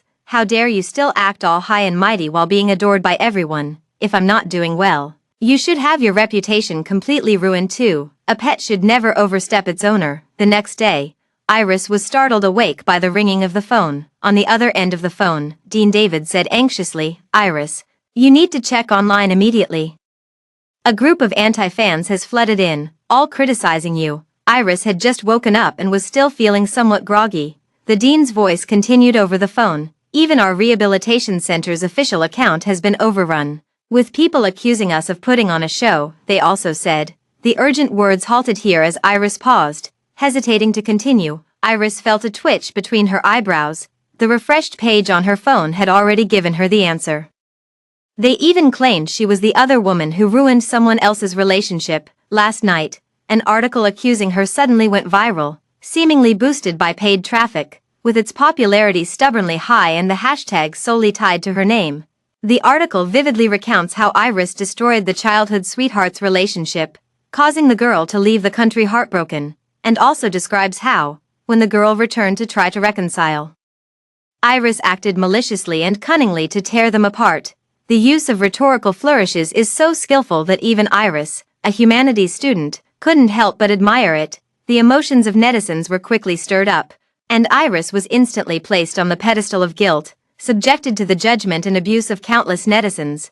No need to guess who posted this. Iris tightened her grip on the phone. It didn't matter if she was the one being criticized. But the rehabilitation center had also been affected. Because of this, the director, despite his advanced age, couldn't find peace and was still worrying about her. She sighed and assured him, "Don't worry, director, I'll handle it properly." Clearly, someone is fanning the flames behind this incident. A day has passed, and instead of subsiding, the controversy has only intensified. Even the entrance of the rehabilitation center was targeted by ill-intentioned individuals with banners reading, "Iris, get out of City L." With such a grand display, it's not hard to guess this is Daniel S. doing. So, is this his way of refusing to let go? Force myself to go back and beg him. As expected, when night fell, Iris received a call from Daniel. The man on the phone finally stopped acting like a rabid dog, instead becoming calm and composed. "Iris, this matter can only be resolved by me." He seemed somewhat smug. "You see, the man you've been dealing with in City L is completely useless. It's been 2 days since this incident blew up, and he hasn't shown his face." His tone lifted lightly at the end. "Iris, only I am your final destination." But Daniel miscalculated. Leonard didn't refuse to help her unwillingly, but was Iris repeatedly declined. So why would she go the long way around and beg Daniel for help? After 4 years of day and night companionship, not only did she fail to receive Daniel's genuine care, but it also made him think she was someone easy to bully. From beginning to end, he never truly understood her. In contrast to Daniel's petty triumph, Iris's gentle tone remained unruffled. She was somewhat disappointed. "Daniel, you don't understand me at all. I don't need your help, nor do I need your condescending mercy. The only thing I ask is for you to get out of my life." The tone on the other end suddenly changed, filled with stubborn unwillingness. "Iris, I refuse to believe you don't love me. but Iris was absolutely certain. She calmly said, "Do you know how I confirmed that I completely don't love you anymore? From the moment I started finding your face repulsive. For example, right now." The youthful filter had long since shattered completely in the face of Daniel's actions. Why? His tone suddenly turned mournful and agitated. She knew Daniel too well. So even through the rippling electronic music, Iris could vividly picture Daniel's restless and irritable demeanor in her mind. He raised his voice in accusation. "As if you were the one who had been utterly wronged. You endured those 2 miserable years of mine. Why do you say you don't love me now when everything has gotten better? I know you hate me for being entangled with Jessica, but now I've completely cut ties with her. Iris, your little tantrums should be enough by now. I have money and power. I can give you everything you want. It's impossible for you not to love me." In just a few words, Iris was reminded of some old memories. When she was with Daniel, she wasn't spared from cold stares and mockery. Everyone said Iris was only doing this because she saw Daniel as a starving camel still bigger than a horse. She must be desperate to marry into wealth, even though Daniel was blind. But Iris never cared about it. Back then, her heart was filled with nothing but prayers for Daniel to recover soon. Everyone misunderstood Iris, but no one expected that even Daniel would think of her that way. Iris suddenly felt that every tear she had shed in the past was not worth it, yet she had no intention of offering any explanation. "Daniel, perhaps one day when you learn the whole truth, you'll understand me." With that, she hung up the phone. Now things are escalating. She could no longer remain silent. Iris opened her phone. Every private post she had ever made about Daniel now became her means to prove her innocence. At first, she didn't want to take this step, but the internet never forgets. She didn't want people years later still associating her with Daniel. Iris spent money hiring PR professionals, yet she discovered that with capital forces driving the narrative, her modest budget was utterly insignificant when burned in the traffic wars. Iris made all her previously private content public. There were no tearful accusations or expressions of grievance, just a calm presentation of the timeline, recounting how she admired someone and stood by him during his unnoticed days. In the end, it was about why they went their separate ways. The online feud came to an abrupt halt. The wind changed direction in an instant. Even those who had previously angrily accused Iris of being a homewrecker now couldn't help but admire Iris's enduring love. Everyone was tracing back Iris's past romantic affairs. Only Daniel, in the vast office, swept everything off his desk. Documents and glass shards were scattered across the floor. Amid the chaotic mess, he could barely stand, half kneeling on the ground. His vision filled with crimson. Despite the bright sunlight outside the window, Daniel felt as if he had plunged into an icy abyss. His mind was consumed by Iris's first social media post. At that time, she temporarily moved into the Garrison family's home as a tool to promote their Garrison family's charitable cause. In the piano room, it was clearly their first meeting. He didn't even glance properly at this girl from the distant mountains with a humble background. Yet Iris wrote, amidst the golden dust, "I saw my light once more," she said. Once more, they said. Daniel had gone completely mad. He floored the accelerator to Jessica's apartment and smashed everything inside to pieces. Then he grabbed Jessica by the throat, his cruelty fully revealed. "Bitch, didn't I warn you not to mess with Iris? Why won't you listen? You want to play deaf, you want to die. Today I'll grant your wish." The pressure from his palm suddenly intensified. But Jessica didn't beg for mercy. Having been a wealthy heiress for years, she simply couldn't accept her family's downfall and wanted to climb the social ladder by using Daniel's influence. Now that the truth was exposed, she unexpectedly developed a backbone. "But didn't you tacitly allow it too? How could I alone have the power to escalate things to this extent?" She alternated between tears and laughter, with a sense of destructive satisfaction. "Daniel, I may be despicable, but what kind of saint are you? While enjoying Iris's devotion, you still can't let go of the thrill of sleeping with me. Daniel, you're the one who truly deserves to die." These words froze Daniel in place instantly. The seething rage in his chest suddenly found no outlet, leaving him no choice but to slam his fist onto the cold white porcelain surface. The dull thud brought with it a piercing pain, but this pain was nothing compared to the ache in his heart. He roughly pushed Jessica away and arranged for someone to forcibly take Jessica for an abortion. Daniel fled as if escaping. He returned to the villa he had previously shared with Iris. Now the courtyard is overgrown with weeds. Long devoid of any human presence, it had been ages since he last returned here. This was once the home he shared with Iris, filled with their memories everywhere.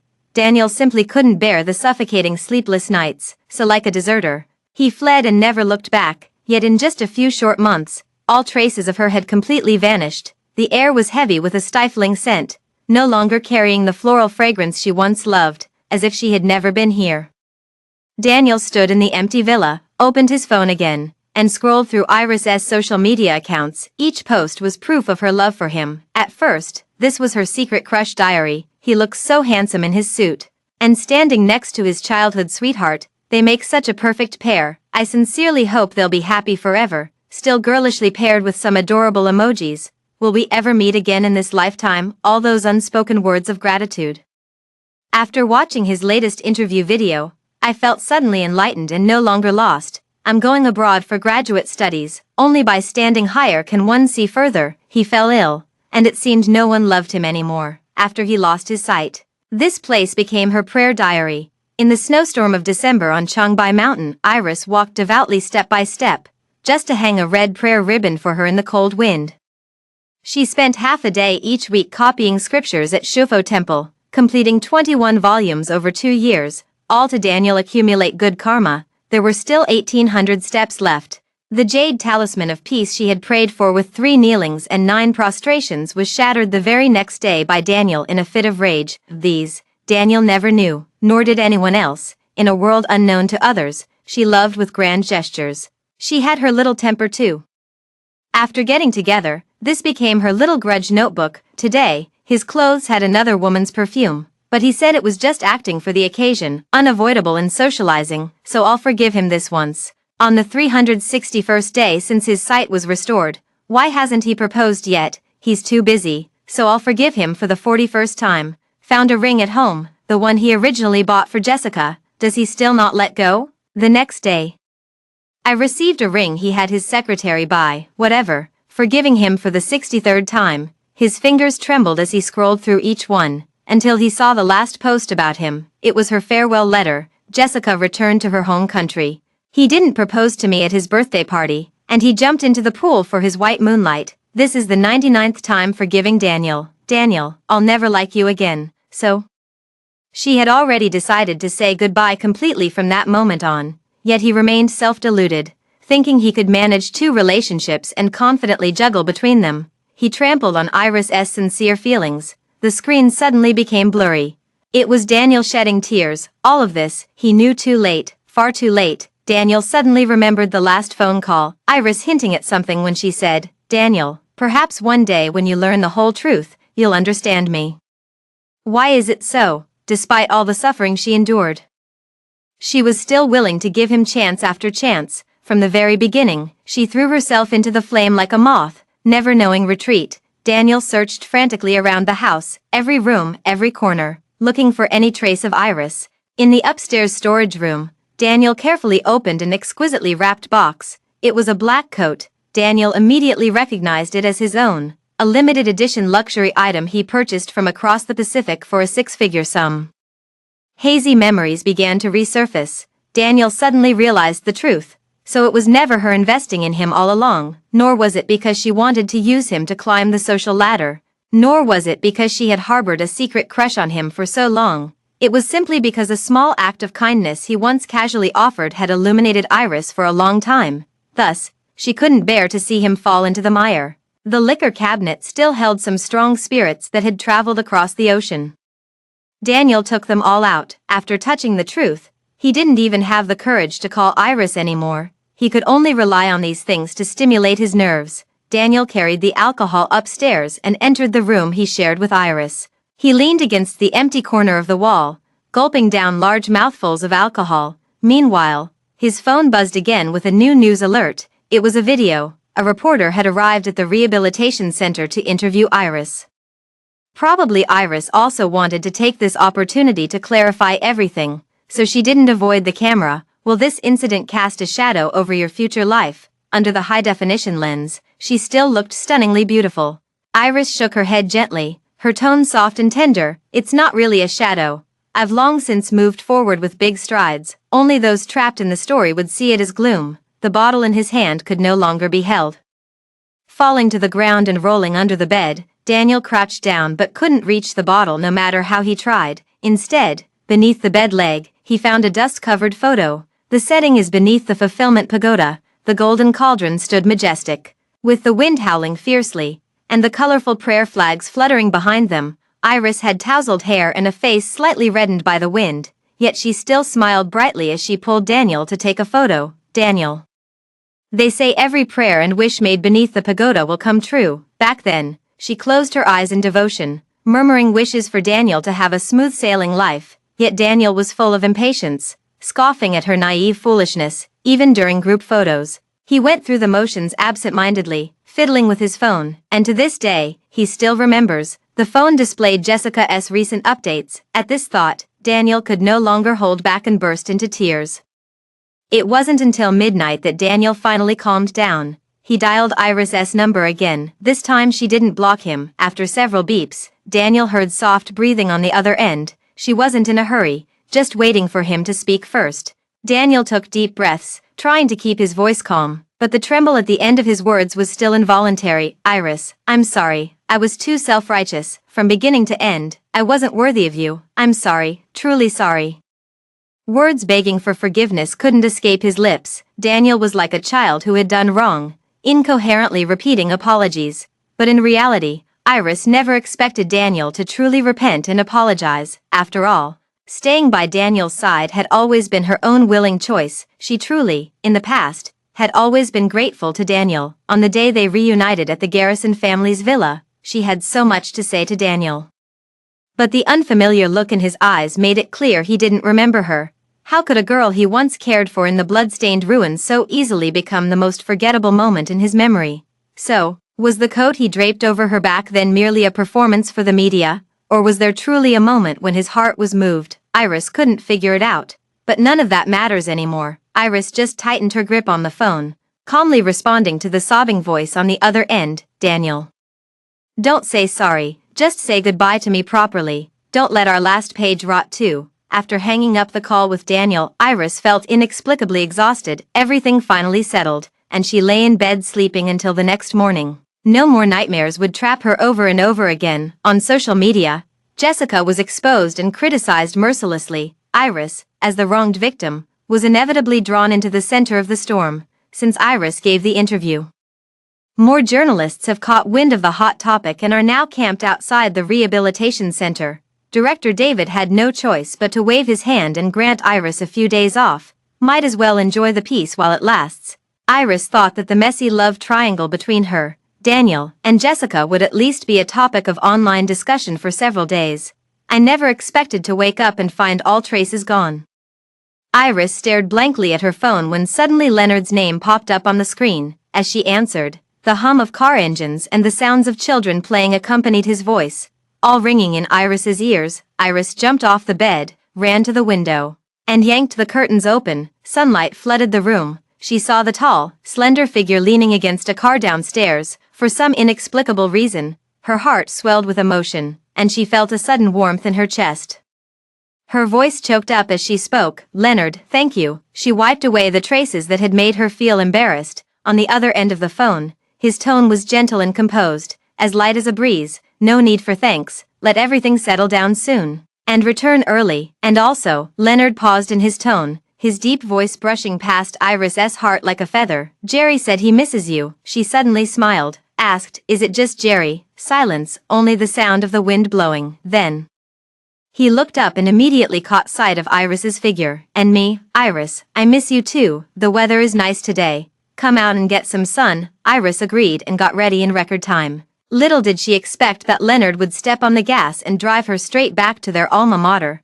Her mentor's home was in the faculty residential area behind the school. During her 4 years of university, Iris had shared countless meals prepared by her mentor's wife with Leonard. Now, standing at the foot of their building again, she still knew the way like the back of her hand, yet Iris couldn't help feeling a touch of homesickness. How can a young woman like you not fight for her future, with such a golden opportunity right in front of you? Are you really going to give it up? The older generation always has stubborn thoughts, and in the end, the teacher got so angry that he told her to get out. Don't let me see you again. She began to feel like retreating. The teacher probably didn't want to see his rebellious student anymore. But Leonard reassuringly patted her shoulder and gave Iris an encouraging look. We've already communicated with them. Teacher Yen welcomes you very much. Can you smell the aroma? I bet the dishes are ready by now. Back then, the unpleasant parting with the teacher had always been Iris's lingering regret. She looked up at the third floor, where the hallway window was open, faintly carrying the sound of a range hood and the aroma of cooking. She took a deep breath and strode inside. In her dreams, she had imagined countless reunions with the teacher, him blaming her, scolding her, or perhaps pretending nothing had happened and that she was never his student. Little did she expect that on the day of their actual reunion, it was her teacher who opened the door for her.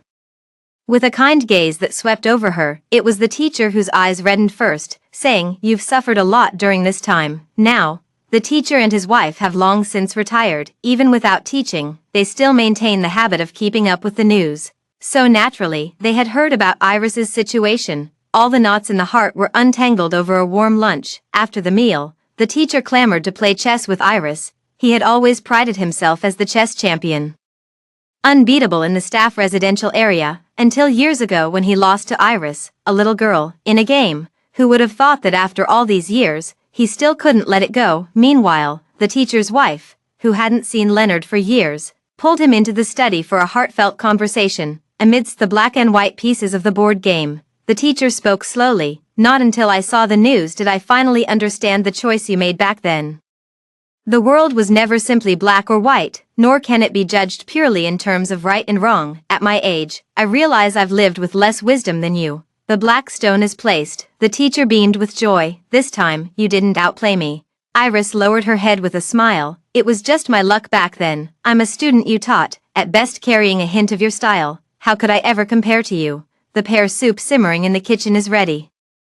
My wife has caught a cold recently and has been coughing a bit." The teacher pointed to the kitchen and called out to Iris, "Go pour some for your teacher's wife, or she'll forget to drink it again later." Iris did as told. But as she held the bowl in one hand and reached for the doorknob with the other, she froze in place. The topic of their discussion was actually about her. The teacher's wife gossiped. "Does this mean you two are together now?" Leonard shook his head calmly. "She just knows how I feel. I want to give her enough time to think about whether her world really needs me in it." Still waiting. The teacher's wife suddenly raised her voice, sounding exasperated. "How many years have you waited already? Such a great opportunity. And you're not seizing it. So how much does she actually know? Does Iris know you've been running back and forth between Lin Shui and Jiangqing all these years? Or how long you've stood outside her building?" It turned out that during all those years she loved Daniel. There was someone who silently watched over her, just as she did for Daniel, in the living room. The teacher didn't see Iris come in for a long time and naturally assumed Iris was afraid of disturbing them. "Iris, just go in. They don't have anything important to talk about today." As the words fell, the room fell silent again. Footsteps sounded as the teacher's wife walked out. She just gave the teacher a reproachful eye roll before looking at Iris with meaningful implication. "What do you mean by no serious business? How could my student's life event not be considered a serious matter? Don't you think so, Iris?" Iris looked up and immediately met his deep, pool-like gaze. But he said nothing. On the way back, Iris was preoccupied with thoughts. Leonard smiled gently. "Don't feel burdened, Iris. I just want to accompany you in doing what you wish." Whether it was silently accompanying her through heart-wrenching emotions, supporting her as she emerged from the depths of despair, or standing by her side to weather the storms of online controversy, just like this moment, he accompanied her in resolving the misunderstanding with the teacher. In the eyes of others, Leonard has always been as aloof as a pine tree atop snow. It's hard to imagine how such a person could be trapped in the sea of emotions, yet it was him. With silent affections like a still pool of water, flowing through Iris's every moment of emotional turbulence, Iris suddenly reddened her eyes. As the year draws to a close, colorful lights adorn every tree along the street, across the river in the distance. A ceremony is being held at some hotel. Bursts of sound erupt as brilliant fireworks ascend, illuminating half the sky. Outside the car window, lights and shadows flicker past in an instant, yet she suddenly turns her gaze toward Leonard. Gaze tender and affectionate, in the corners unknown to her, Leonard had taken so many steps toward her. The final step, let her be the one to take it. "Leonard, spend every year ahead with me." The screech of brakes suddenly sounded, the red light turned on. Leonard turned his head, fingers tightening on the steering wheel. "Iris, may I kiss you?" The seatbelt was pulled out long, very long, a narrow space, a dim environment, and suddenly the distance between them closed, warm breaths intertwined. A fleeting kiss, yet it made Leonard's heartbeat, which had been disqualified for years, finally at this moment, fall into her ear. He said, "This is the seal." Iris thought she would never see Jessica again in her life, but in reality, they unexpectedly crossed paths at a charity auction at the end of the year. Iris attended as a special guest. Leonard accompanied his family, yet Jessica flaunted herself arm in arm with a married man. In the hotel's winding corridor, their eyes met. Jessica's gaze flickered with discomposure. Iris had long known from financial news, the Francis family went completely bankrupt, with Jessica's father thrown into prison, and Jessica also burdened with massive debts. Her once lofty pride, which had looked down upon everything, was ground into dust under the daily threats and intimidation of debt collectors. She willingly became the clinging vine of a powerful man. Leonard was on the phone downstairs, and at this moment, the only person standing opposite Jessica was Iris. Jessica quickly changed her expression and walked over with a sway of her hips. Even though she had been in a sorry state during this time, in front of Iris, she still maintained her haughty demeanor. "Little pet, after all this time, haven't you returned to your master's side? Has he abandoned you? Look how pitiful, all alone." Jessica lost to Iris, a pain she carried for life, yet she didn't blame herself for being the other woman, nor did she blame Daniel for being fickle. Instead, she always sought to step on Iris to highlight her own uniqueness. Years ago, during those 2 months when Iris lived under someone else's roof, Jessica treated her like a pet, but now, Iris smiled calmly and said succinctly, "Dogs rely on their master's power to bully others, Jessica. When it comes to groveling and begging for favor, you certainly have more authority to speak." Jessica was about to say something more when she saw Iris standing beside the elevator as its doors opened. The woman at the forefront had an extraordinary presence, adorned with jewels and exuding elegance. Behind her followed a group of highly trained bodyguards dressed in black. She is the lawful wife of that married man. Habits are always hard to change. Jessica, relying on her youth and experience in sabotaging relationships, performed the same provocative and boastful act towards the lawful wife of her newly involved man. But Jessica forgot, she's not the only one in this world who can make a scene. That first wife isn't someone to be trifled with either. "Arrest this bitch and beat her hard." The scene instantly descended into chaos. Jessica's screams were incessant, everything happened too suddenly. Even Iris felt somewhat bewildered. Unsure how to extricate herself from this chaotic situation, the next second, she fell into a warm and broad embrace. The familiar scent of pine wood instantly calmed her nerves. Leonard wrapped her entire body in his oversized trench coat. A gentle yet crisp voice sounded by Iris's ear. "Better not to watch this commotion. Don't let her blood splatter on you, filthy." On the ground, Jessica was beaten until covered in blood, but Iris was shielded in Leonard's embrace, untouched by a single leaf.